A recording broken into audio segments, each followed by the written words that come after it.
these super cute and realistic lead ropes?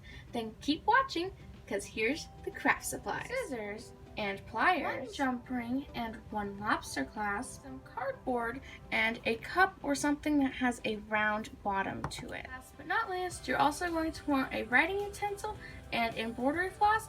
I'm going to be using red, orange, yellow, and purple for this project. To get started, you're going to want to take your cup and put it onto your cardboard, and you want to draw around this to make the circle that we need to make the lead rope.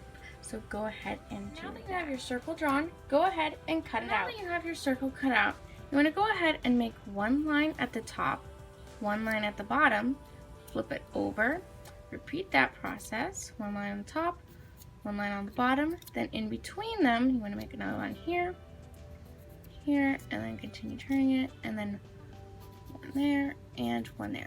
So there should be 8 little lines in total. Then you want to go ahead and put one in the center. Go ahead and cut each of these little notches out and poke a hole in the center with your scissors or pencil. Now your piece of cardboard should look like this. I like to call it like a little spindle thing. So it's like a little knit maker for the lead rope. So now you can go ahead and set this aside for now. To start on the actual lead rope, you want to take your lobster clasp and jump ring and put them together. Go ahead and cut 4 beautiful strands of your embroidery floss. Just make sure these are double the size of the lead rope size you want, meaning when you fold this in half, that's how long you want your lead rope. Also, don't forget to take into account we will be tying this as well, so that also shortens it. So let's begin on tying this on. This is how I like to tie it on, so I simply just try to put all 4 strands into my little jump ring on my lobster clasp, and it can be a little tricky to get all 4 of them in there. So once we got them in there, once again, you can choose whatever colors of embroidery floss you would like. You can have them be all teal, all blue, blues and greens, whatever you like. And then I simply just do this crossover tie and just try to make sure it's in the middle as much as possible. So I kind of doing something like this, simply pulling it down, making sure it is just simply in the middle, because that just makes life so much easier when it is in the middle. Once it's in the middle, I like to give it a really good pull so it won't come untied. Once that's done, since we only need 7 strands and not 8, go ahead and pick one strand that you do not want. That color is going to be purple for me, so I'm going to very carefully just try to grab purple right here, and then you simply just want to tie a little knot on the very end closest to the lobster clasp. So I just simply wrap it around my finger and make a small little loop and pull the string through that, and then just put it as close as humanly possible to the rest of the knots right there, just like that. And then I'm going to go ahead and cut this off about right there.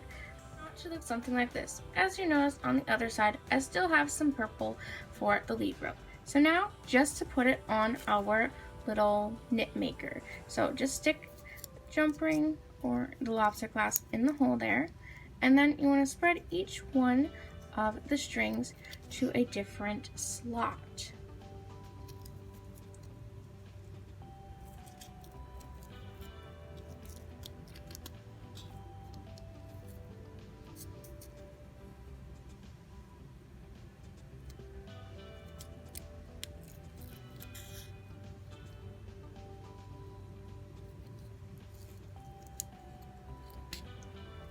And then it should look something like this with one little notch empty. Start by actually knitting our lead rope. You want to go from the knot and go 1, 2, 3 and pull this one down. Then I like to turn it like a little turning wheel and then do that again. You want to go ahead and count 1, 2, 3 and pull it down.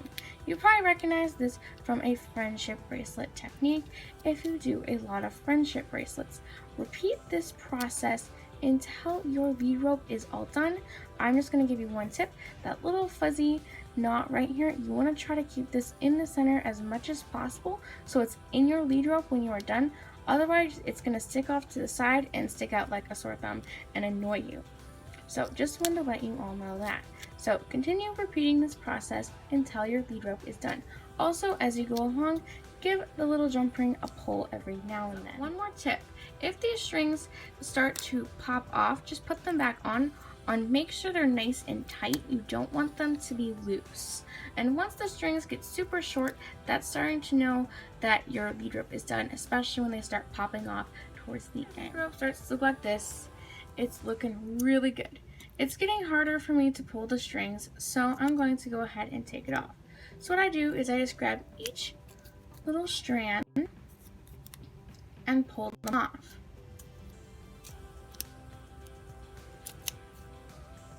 Once I have all the strands pulled off, I'm just very carefully going to take my nail right along here and just pinch it and pull them off.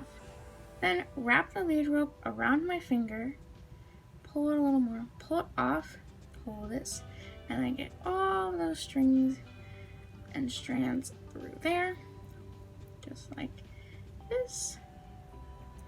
And then simply just pull it tight and try to get it as up high as possible. There we go, got all those strands. And then just pull it nice and up high, and then just make sure you pull it nice and tight.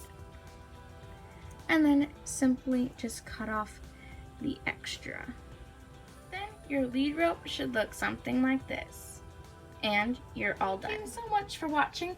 Don't forget to like, subscribe, and come follow me on Facebook. The sneak peek of my barn you saw last week, my barn is officially all done, so you'll be able to see that next week. So don't forget to like and subscribe so you don't miss out on that. And then after that, I should hopefully be able to have my barn tour video out. So once again, don't forget to like, subscribe, and comment down below.